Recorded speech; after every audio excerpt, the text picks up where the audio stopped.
Hello everyone, আসসালামু আলাইকুম। যারা একদমই নতুন ফ্রিল্যান্সিং এ আসতে চাচ্ছেন অথচ কিছুই জানেন না, তাদের জন্য একটা সঠিক গাইডলাইন। তো অনেকের মনে প্রশ্ন জাগে যে আমি কোন কাজ শিখবো, কোন কাজ শিখলে আমি খুব দ্রুত আর্ন জেনারেট করতে পারবো। কারণ বাংলাদেশ থেকে যারা ফ্রিল্যান্সিং এ আগ্রহী তাদের মূল লক্ষ্যই থাকে কিন্তু কিছু টাকা আর্নিং করা, খুব কত দ্রুত সেটা আর্নিং করা যায় সেটাই কিন্তু টার্গেট থাকে। তো সেক্ষেত্রে আমি বলবো কোন কাজ আপনার শেখা উচিত। আপনার কাজ শেখার আগে মার্কেট প্লেস একটুখানি রিসার্চ করে নেওয়া।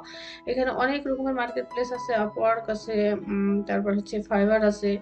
সো আপনি যদি এখানে দেখেন সবাই দেখা যাচ্ছে গ্রাফিক ডিজাইনের সাথে কিন্তু অনেক বেশি পরিচিত। তো গ্রাফিক ডিজাইন যদি দেখি এখানে কিন্তু তার অনেকগুলো সাব ক্যাটাগরি আছে। এখানে মেইন ক্যাটাগরি আছে, অনেকগুলো মেইন ক্যাটাগরি আছে, তার আবার সাব ক্যাটাগরি আছে। তো এখানে গ্রাফিক ডিজাইনের আন্ডারে যদি আমি দেখি এখানে হচ্ছে লোগো ডিজাইন।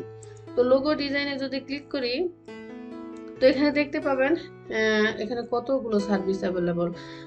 2,70,718 জন অলরেডি এখানে মানুষ সার্ভিস দিচ্ছে। তাহলে চিন্তা করেন আপনি কি এখানে যে নতুন করে কাজ শিখে সেখানে আপনি কি টিকতে পারবেন? লোগো ডিজাইন শিখে মরেও পারবেন না।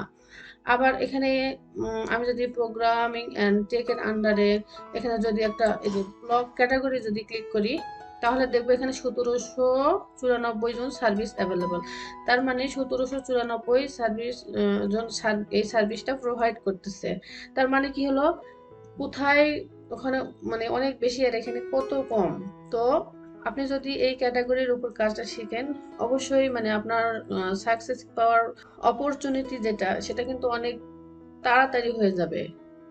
সো এবার বুঝেন আপনি গ্রাফিক ডিজাইনের লোগো ডিজাইন শিখবেন নাকি এটার হচ্ছে ব্লগস যে ক্যাটাগরি আছে এটা শিখবেন। আমি বলতেছি না এটা শিখতে, আমি শুধু এটা জাস্ট একটা এক্সাম্পল দিলাম যে আসলে মানে মার্কেট প্লেসের যে ক্যাটাগরি আছে সেইগুলো রিসার্চ করে আপনার কোনটা শেখা উচিত সেই টেকনিকটা জাস্ট আমি ধরা দেওয়ার চেষ্টা করলাম।